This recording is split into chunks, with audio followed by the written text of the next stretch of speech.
حضرت علی کی بہت ہی قیمتی باتیں۔ عقلمند اپنے آپ کو نیچا رکھ کر بلندی حاصل کرتا ہے اور نادان اپنے آپ کو بڑا سمجھ کر ذلت اٹھاتا ہے۔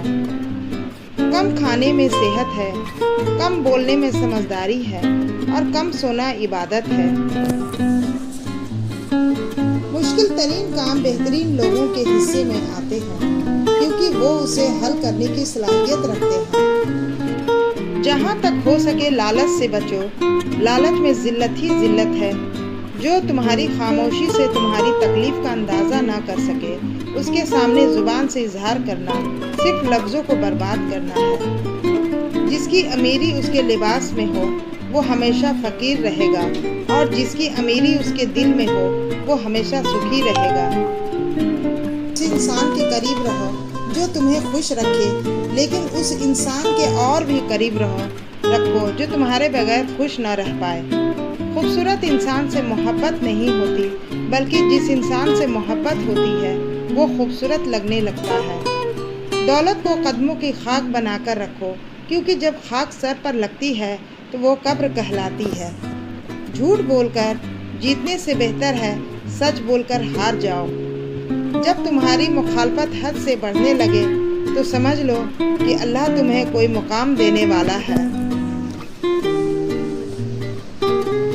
علم کی وجہ سے دوستوں میں اضافہ بڑھوتری ہوتی ہے اور دولت کی وجہ سے دشمنوں میں اضافہ ہوتا ہے۔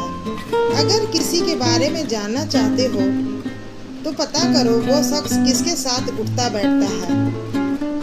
راجیہ کا خزانہ اور سویدھائیں میرے اور میرے پریوار کے اپبھوگ کے لیے نہیں ہے، میں بس اس کا رکھوالا ہوں۔ کسی کا عیب برائی تلاش کرنے والے کی مثال اس مکھی کے جیسی ہے جو سارا خوبصورت جسم چھوڑ صرف زخم میں بیٹھتی ہے۔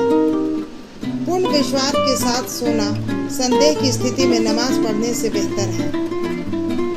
جس کو تم سے سچی محبت ہوگی وہ تم کو ویرتھ اور ناجائز کاموں سے روکے گا۔ جب میرا جی چاہتا ہے کہ میں اپنے رب سے بات کروں تو میں نماز پڑھتا ہوں۔ کسی کی آنکھ تمہاری وجہ سے نم نہ ہو، کیونکہ تمہیں اس کے ہر ایک آنسو کا قرض چکانا ہوگا۔ کبھی تم دوسروں کے لیے دل سے دعا مانگ کر دیکھو، تمہیں اپنے لیے مانگنے کی ضرورت نہیں پڑے گی۔ جو انسان سجدوں میں روتا ہے اسے تقدیر پر رونا نہیں پڑتا۔ غریب وہ ہے جس کا کوئی دوست نہ ہو۔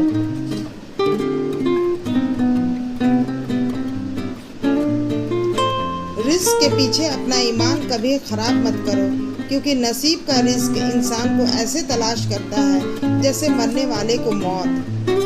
انسان کا اپنے دشمن سے انتقام کا سب سے اچھا طریقہ یہ ہے کہ وہ اپنی خوبیوں میں اضافہ کر دے۔ انسان کی زبان اس کی عقل کا پتہ دیتی ہے اور آدمی اپنی زبان کے نیچے چھپا ہوتا ہے۔ دوستوں کے غم میں شامل ہوا کرو ہر حال میں، لیکن خوشیوں میں تب تک نہ جانا جب تک وہ خود نہ بلائیں۔ اختیار، طاقت اور دولت ایسی چیز ہے جن کے ملنے سے لوگ بدلتے نہیں، ناکام ہوتے ہیں۔ اگر دوست بنانا تمہاری کمزوری ہے تو تم دنیا میں سب سے طاقتور انسان ہو۔ انسان مایوس اور پریشان اس لیے ہوتا ہے کیونکہ وہ اپنے رب کو راضی کرنے کے بجائے لوگوں کو راضی کرنے میں لگا رہتا ہے۔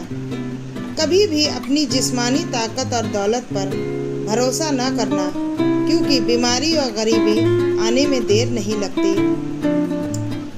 ذلت اٹھانے سے بہتر ہے تکلیف اٹھاؤ۔ تمہارے نفس کی قیمت جنت ہے، اسے جنت سے کم قیمت پہ نہ بیچنا۔ ہمیشہ سمجھوتا کرنا سیکھو، کیونکہ تھوڑا سا جھک جانا کسی رشتے کا ہمیشہ کے لیے ٹوٹ جانے سے بہتر ہے۔ جو لوگ صرف تمہیں کام کے وقت یاد کرتے ہیں ان لوگوں کے کام ضرور آؤ، کیونکہ وہ اندھیروں میں روشنی ڈھونڈتے ہیں اور وہ روشنی تم ہو۔